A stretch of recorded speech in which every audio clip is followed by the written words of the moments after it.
കൃഷ്ണകുമാർ മാധ്യമങ്ങളോട് സംസാരിക്കുന്നു. അദ്ദേഹത്തിൻ്റെ വാക്കുകൾ. പ്രത്യേകിച്ച് പ്രധാനമന്ത്രി ശ്രീ നരേന്ദ്രമോദിയോട് ഒപ്പം എൻ്റെ എല്ലാ പ്രവർത്തകരോടും ഈ അവസരത്തിൽ ഞാൻ നന്ദി രേഖപ്പെടുത്തുന്നു.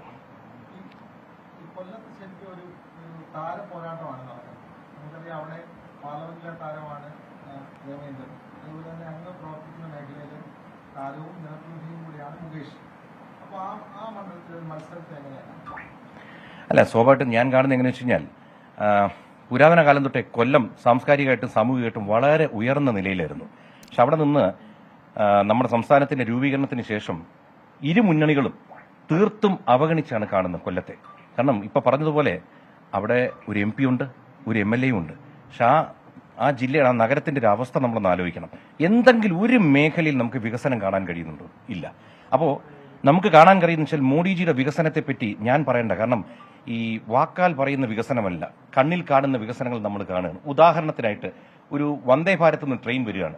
നമ്മൾ ആരും ഒരു ട്രെയിനിന്റെ അടുത്ത് പോയി ഒരിക്കലും ഒരു വീഡിയോ കോളോ സെൽഫി എടുക്കുന്ന ചരിത്രമില്ലായിരുന്നു. ഇന്ന് റെയിൽവേ സ്റ്റേഷനിൽ ട്രെയിൻ വരുമ്പോൾ ആൾക്കാർ ഫോട്ടോ എടുക്കുന്നു, സൗകര്യപരമായ യാത്ര. അപ്പോൾ ഇത്തരം വികസനങ്ങൾ നമുക്ക് കൊല്ലത്തും കൊണ്ടുവരണം. അതാണ് എന്റെ ഇപ്പോഴത്തെ മനസ്സിൽ കൂടി പോകുന്നൊരു ചിത്രം.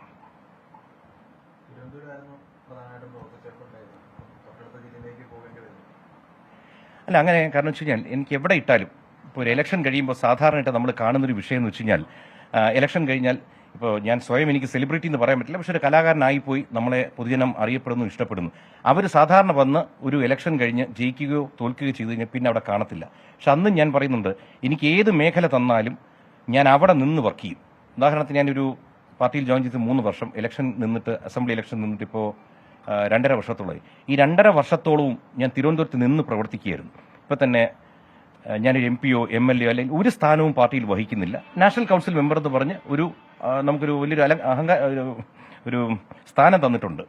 പക്ഷെ എന്താ പറ്റുന്ന വെച്ച് കഴിഞ്ഞാൽ അത് വെച്ച് ഞാൻ ഡൽഹിയിൽ പോയിട്ടുണ്ടാക്കിയ ബന്ധങ്ങൾ, ആ ബന്ധത്തിലൂടെയാണ് നിങ്ങൾക്ക് എല്ലാവർക്കും അറിയാവുന്ന ഈഞ്ചക്കൽ ഫ്ലൈ ഓവർ എന്നൊരു വിഷയം. അവിടെ എന്നും ഫ്ലൈ ഓവർ അവിടെ ബ്ലോക്കാണ്. അപ്പം നമ്മൾ വിചാരിച്ചു ഒരു പൗരൻ എന്ന നിലയ്ക്ക് നമുക്കും വർക്ക് ചെയ്യാമല്ലോ, എല്ലാ പൗരന്മാർക്കും വർക്ക് ചെയ്യാം. അപ്പോൾ ഒരു നാട് നമുക്ക് തന്നാൽ നമുക്ക് അവിടെ എന്ത് ചെയ്യാൻ കഴിയും? നമ്മളാൽ കഴിയുന്ന പരമാവധി വികസനം കൊണ്ടുവരിക. ഇതാണ് എൻ്റെ എപ്പോഴത്തെ ഒരു ഉന്നം.